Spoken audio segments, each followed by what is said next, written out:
ये किस्सा है आज से करीब 30 साल पहले का।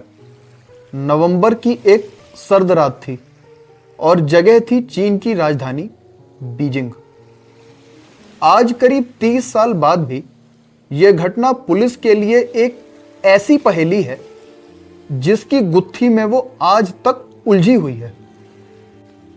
यह बस आज भी लोगों की यादों में जिंदा है, द मिडनाइट बस के नाम से।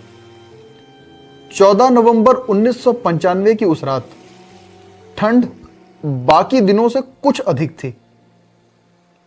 एक पब्लिक ट्रांसपोर्ट की बस yuan Ming yuan bus depot से निकलती है और इसे रूट 375 से गुजरकर जियांग शेंग बस टर्मिनल पर पहुंचना था।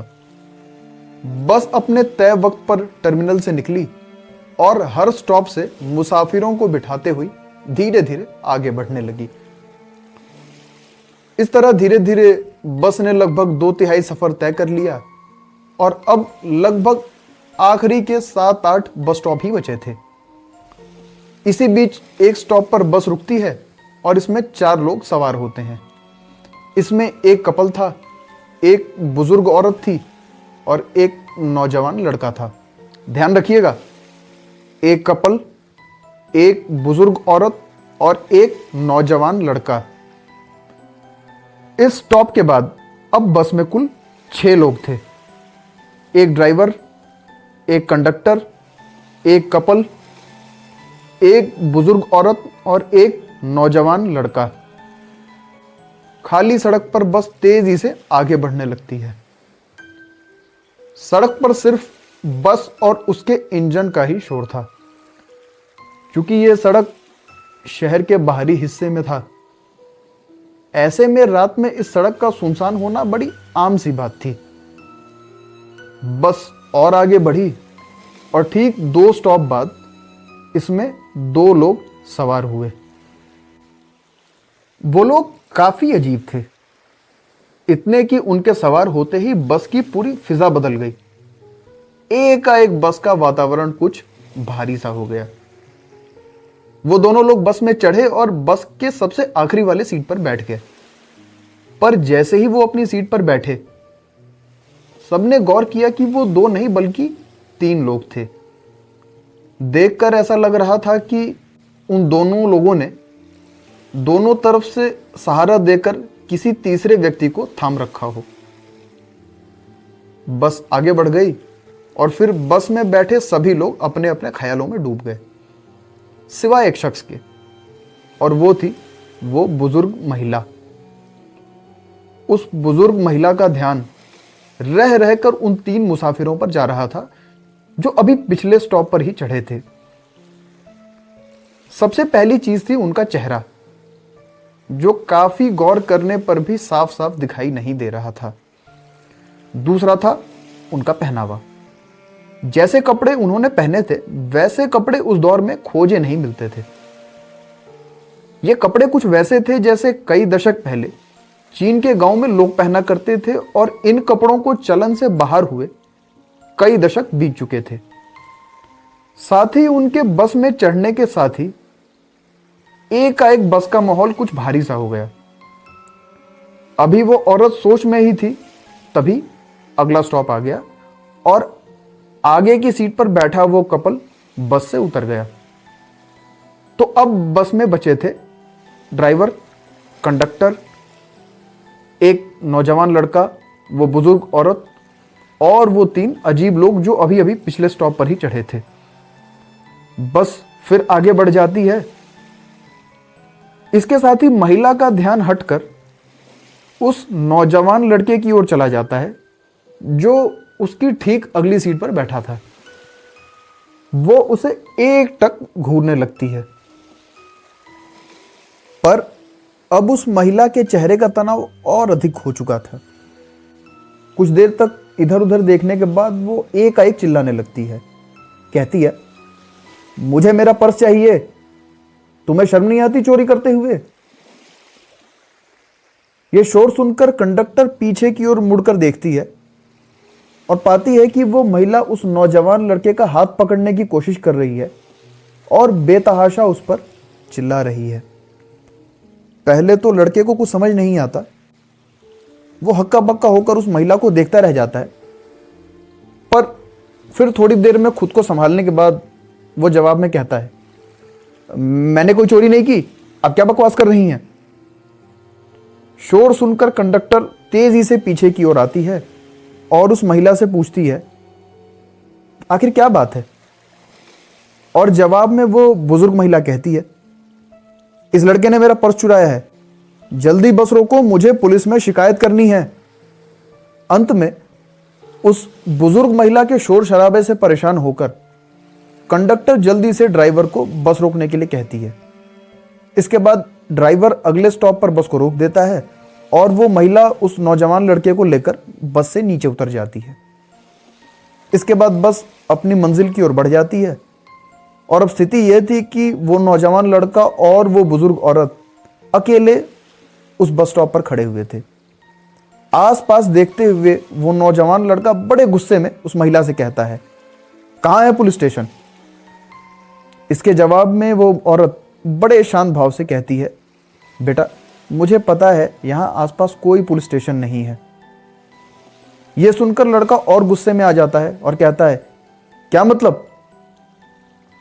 लड़के की बात सुनकर वो औरत भी खींच जाती है और खींचते हुए कहती है, मैंने तुम्हारी जान बचाई है, कम से कम तुम्हें मेरा शुक्रिया अदा करना चाहिए।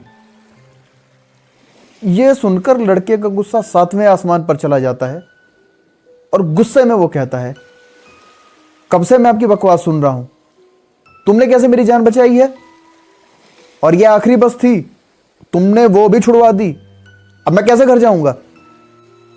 इसके बाद वो औरत उस लड़के के कंधे पे हाथ रखती है और हाथ रखते हुए बड़े आराम से कहती है, बेटा मेरे पास और कोई रास्ता नहीं था, मुझे खुद को और तुम्हें उस बस से कुछ ऐसे उतारना था जिससे किसी को कोई शक ना हो, खासकर उन 3 लोगों को जो सबसे आखिरी में उस बस पे चढ़े थे और जो बस की आखिरी वाली सीट पर बैठे हुए थे। इसलिए बेटा मुझे ये सारा नाटक करना पड़ा ताकि मैं खुद को और तुम्हें बिना किसी को शक हुए उस बस से उतार पाऊं। उस बुजुर्ग महिला की यह बात सुनकर वो लड़का और अधिक झल्ला जाता है और झल्लाते हुए बड़े सख्त लहजे में कहता है, अच्छा अब जब आपके पास अपनी बात को साबित करने का कोई सबूत नहीं बचा तो आप ये ढोंग रच रही हैं, क्या बकवास कहानी है आपकी ये। गुस्से में यह कहकर वो लड़का वहां से जाने लगता है। तभी वो औरत उस लड़के का हाथ पकड़कर उसे रोकती है और उससे कहती है, बेटा मुझे लगता है हमें यह बात पुलिस को बतानी चाहिए, क्योंकि वो तीनों लोग नॉर्मल नहीं थे और कहीं कोई किसी का वो नुकसान ना कर दें। इसके बाद वो दोनों पुलिस के पास जाते हैं और पुलिस को यह सारा किस्सा सुनाते हैं। इन दोनों की बातें सुनकर पुलिस वाले इनकी बातों पर बेतहाशा हंसने लगते हैं। ये दोनों पुलिस वालों को अपनी बात का यकीन दिलाने की बहुत कोशिश करते हैं, पर पुलिस वाले बिना शिकायत लिखे इन्हें वापस लौटा देते हैं। इसके बाद वो नौजवान लड़का और वो बुजुर्ग औरत अपने अपने घर लौट जाते हैं और देखते ही देखते 14 नवंबर की रात बीत जाती है और ये बात आई गई हो जाती है। फिर आई 15 नवंबर की सुबह। सुबह सुबह पुलिस के पास जियांग शैंग बस डिपो से कॉल आती है। कॉल पर पुलिस को बताया जाता है कि कल रात से उनकी एक बस लापता है। सूचना पाकर पुलिस मौके पे पहुंचती है तो बस डिपो का इंचार्ज उनसे कहता है कि वो बस अपने आखिरी 4 स्टॉप पहले तक तो ठीक ठाक चली, पर उसके बाद अचानक गायब हो गई।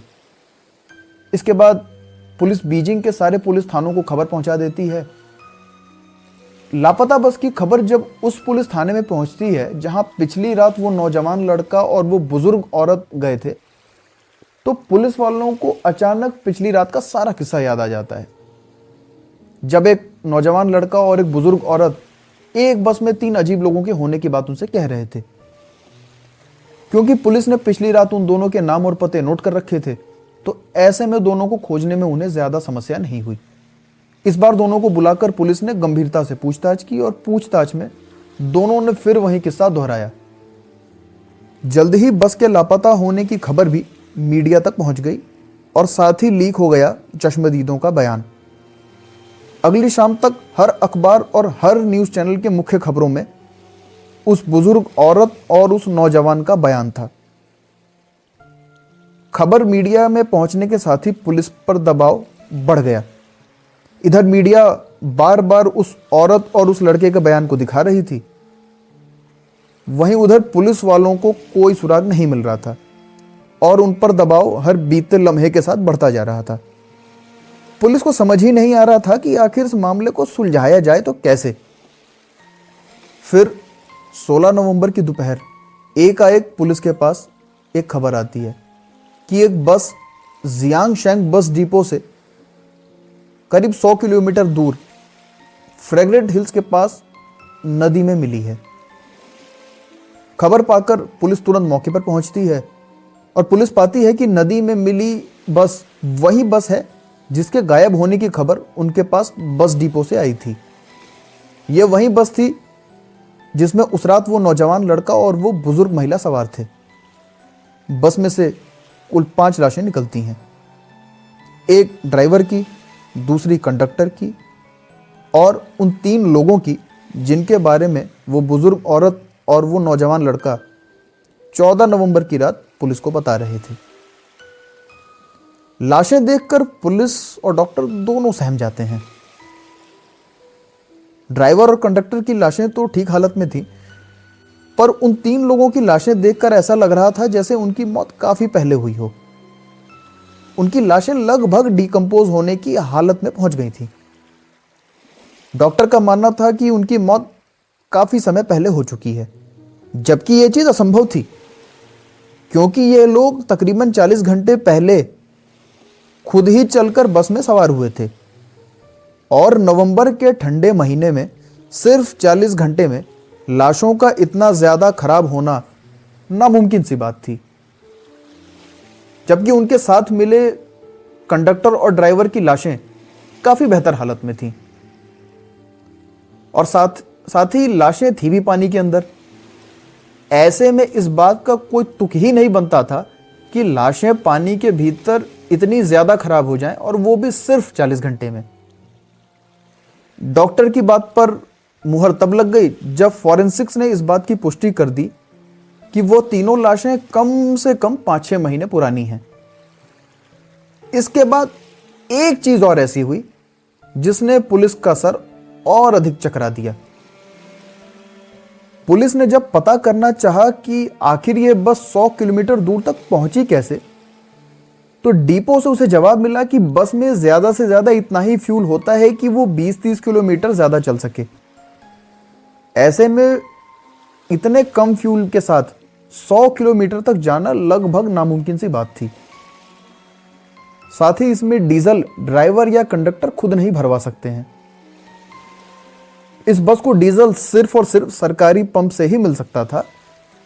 ऐसे में इसमें कोई एक्स्ट्रा फ्यूल आना किसी प्राइवेट पंप से लगभग असंभव सी बात थी। पर पुलिस के हाथ पैर और ज्यादा ठंडे पड़ गए जब उन्होंने इस बस का फ्यूल टैंक खोला। बस के फ्यूल टैंक में डीजल नहीं बल्कि खून भरा हुआ था। जी हां, खून, और वो भी इंसान का। साथ ही जब सीसीटीवी कैमरा चेक किए गए तो उसमें निकल कर आया कि बस सीसीटीवी कैमरा में सिर्फ वहां तक कैद हुई है जिस स्टॉप से ये तीनों लोग बस में सवार हुए थे। इनके बस में सवार होने के बाद बस किसी भी सीसीटीवी फुटेज में दिखाई नहीं दी। ना तो बस स्टॉप के फुटेज में दिखी और ना ही उस रास्ते के किसी सीसीटीवी कैमरे में जिससे गुजरकर वो फ्रेग्रेंट हिल्स तक पहुंची थी। खैर, बीजिंग पुलिस ना तो इन सवालों का जवाब तब खोज पाई थी और आज 30 साल बीतने के बाद भी उनके पास इन सवालों का कोई भी जवाब नहीं है। आपको क्या लगता है? अपनी राय कमेंट्स में लिखकर हमें जरूर बताइए।